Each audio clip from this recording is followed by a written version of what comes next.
Welcome to the darkest rivalry in industrial rock. Today, we dive into the intense story between Nine Inch Nails and Marilyn Manson, mentor and disciple, creators of chaos and sound. This duo shaped a generation, but behind the music, betrayal and tension exploded. Stick around and tell us, whose side are you on, Trent Reznor or Marilyn Manson? Let's begin this twisted tale of power and destruction. In the early 90s, industrial rock was rising from the underground. Trent Reznor's 9 Inch Nails led the way with fierce sounds and emotional lyrics. Meanwhile, a young man named Brian Warner was creating his alter ego, Marilyn Manson. When Reznor saw Manson perform, he recognized raw talent mixed with dark theatrics. He signed him to his label, becoming his mentor and producer. Their partnership shook the music world. They were unstoppable until the cracks began to show. Manson admired Reznor like a god. Reznor saw in Manson a vessel to channel even darker ideas. Together, they created albums that terrified parents and thrilled misfits. Their tours were filled with blood, fire, and chaos. But ego got in the way. Manson's rise to fame was fast and aggressive. Reznor, used to control, felt the power shift. The disciple wanted to break free. The bond that once created masterpieces was becoming toxic and unstable. Stylistically, Reznor and Manson shared a love for darkness, but they expressed it differently. Reznor was calculated and minimal, aiming for sonic precision. Manson was theatrical, outrageous, and unpredictable. Critics praised their collaborations, but tension brewed off stage. Manson's shocking image often stole headlines. Some say Reznor felt overshadowed. Others claim Manson accused Reznor of artistic suppression. Either way, the relationship was cracking under pressure. A persistent myth says Reznor controlled everything Manson did. From the lyrics to the look, some believed Manson was his puppet. But Manson rejected that idea. He wanted to become his own monster, not someone's creation. The media loved the drama. Two twisted geniuses turning on each other. Fans picked sides. The mentor-student dynamic collapsed. Manson began lashing out, and Reznor pulled away from the fire he once fueled. Reznor had already built his empire with albums like The Downward Spiral. He was respected, mysterious, and deeply emotional. Manson, with Reznor's help, released Antichrist Superstar, a cultural earthquake. The album made him a superstar, feared and worshipped. But with fame came conflict. Reznor wanted musical evolution. Manson wanted rebellion and shock. Their goals no longer aligned. Their bond turned into silent competition and cold distance. The final blow came during the 1997 Dead to the World tour. Behind the scenes, chaos ruled. Fights, drugs, and clashing egos tore them apart. Reznor distanced himself and ended their label deal. Manson responded with sarcasm and defiance. The press couldn't get enough. What once looked like brotherhood became a cold war. The art never stopped, but the friendship was gone. Manson was now on his own path, louder, darker, and out of control. That ends part one of this tragic tale. In part two, we uncover their public feud, failed reconciliations, and lasting legacy. Was the monster greater than the master? Or did the master create a legend he couldn't contain? Don't miss what's next. Welcome back. Let's continue the twisted story of 9 Inch Nails and Marilyn Manson, two icons who built and broke each other.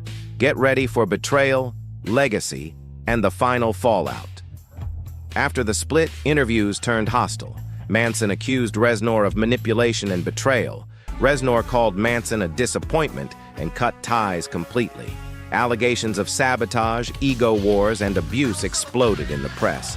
Their feud wasn't just personal, it was public and brutal. Fans watched the drama unfold like a rock opera. Both men stood their ground. The bond they once had was now buried beneath resentment and silence.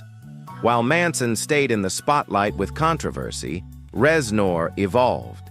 He began scoring films and won an Oscar for The Social Network. His sound matured into something cinematic and grand. Manson, meanwhile, leaned deeper into chaos, sometimes brilliant, sometimes lost.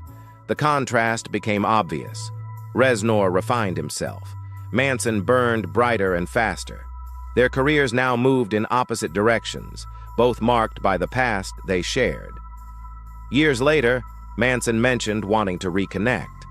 But Reznor had moved on. After abuse allegations surfaced against Manson in 2021, Reznor publicly condemned him. He said their relationship ended long ago. That statement closed the door completely. Fans were split. Some stayed loyal to Manson's image. Others supported Reznor's growth. Their legacy became bigger than the music. It became a symbol of creativity turned sour. Despite the drama, both left permanent marks on music. Reznor changed the game for industrial rock and inspired generations of artists. Manson pushed boundaries, shocked the world, and became a cultural icon. Their music still hits hard, raw, emotional, and unapologetic. They may never reunite, but their influence is undeniable. Like fire and ice, they destroyed and defined each other. Their myth lives on in every broken lyric and haunted riff. Reznor emerged as the refined artist, respected in Hollywood and beyond. He transformed pain into soundtracks and innovation. Manson became a legend wrapped in scandal, powerful, broken, unforgettable. Their rivalry wasn't just about music. It was about identity, control, and legacy. In their own ways, both won and both lost. That's the price of greatness when it comes wrapped in chaos and ambition. People still argue, did Reznor make Manson famous, or was Manson destined for infamy? Was their split a tragedy or a necessary break? The truth might be somewhere in between. One thing is certain, without Reznor, Manson wouldn't be the same. And without Manson, Reznor wouldn't have faced his own dark mirror. They are forever linked in the twisted history of rock. That's the end of this epic clash. Now it's your turn. Who do you choose? The master of industrial precision or the monster of shock and spectacle? Comment your favorite below and share this story with true rock fans. See you in the next battle. Behind the scenes, more conflicts brewed. Manson began criticizing Reznor in public, calling him controlling and distant. Reznor avoided direct responses but made it clear he was done. Their crews stopped working together. Old interviews resurfaced with passive-aggressive remarks. Their fans debated intensely across forums and magazines. Was this breakup staged or a true artistic divorce? The media kept stirring the pot. What was once collaboration became silent war.